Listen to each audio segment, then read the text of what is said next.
بسم اللہ الرحمن الرحیم۔ حضور اکرم صلی اللہ علیہ وآلہ وسلم کے عظیم اخلاق۔ حدیث شریف میں آیا ہے، حضرت ام المومنین عائشہ صدیقہ رضی اللہ تعالی عنہما سے لوگوں نے پوچھا تھا کہ رسول اکرم صلی اللہ علیہ وسلم کا کیا خلق تھا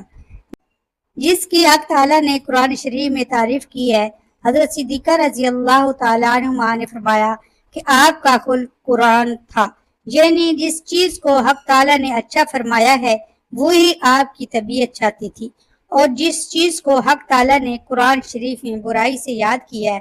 اس سے آپ کی طبیعت کو نفرت تھی۔ اور بعض علماء نے کہا ہے کہ حضرت صلی اللہ علیہ وآلہ وسلم کا خلق عظیم وہ ہے جو حق تعالیٰ نے اس آیت میں فرمایا ہے، خُذِ الْعَفْوَ وَأْمُرْ بِالْعُرْفِ وَأَعْرِضْ عَنِ الْجَاهِلِينَ۔ لازم پکڑ معاف کرنے کو اور حکم کر نیک کام کا اور کنارہ کر جاہلوں سے،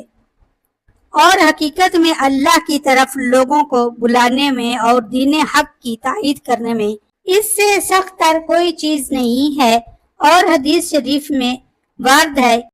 انما بعثت لأتمم مکارم الاخلاق، یعنی میں اس واسطے مبعوث ہوا ہوں تمام پیغمبروں کی بزرگی اور اچھائیوں کو پورا کروں۔ حدیث نمبر 2، حدیث شریف میں آیا ہے کہ جب آیت خُذِ الْعَفْوَ کی نازل ہوئی تب حضرت صلی اللہ علیہ وآلہ وسلم نے حضرت جبرائیل علیہ السلام سے اس کی تفسیر پوچھی۔ حضرت جبرائیل علیہ السلام نے فرمایا، یہ آیت پوری آپ کو اخلاق عظیمہ کی تعلیم کرتی ہے، سو انہی مکارم اخلاق میں سے یہ ہے کہ مل اس سے جو تجھ سے کاٹے اور دے اس کو جو تجھ کو محروم رکھے، اور درگزر کر اس سے جو تجھ پر ظلم کرے۔ سو جو شخص کہ حضرت صلی اللہ علیہ وسلم کے احوال سے خوب طرح سے واقف ہو جائے اس کو اس بات کا یقین ہو جائے گا کہ حضرت صلی اللہ علیہ وآلہ وسلم نے ان سب مرتبوں کو انتہا کے درجے کو پہنچایا تھا کہ اس سے زیادہ کسی بشر کی طاقت نہیں ہے کہ کر سکے۔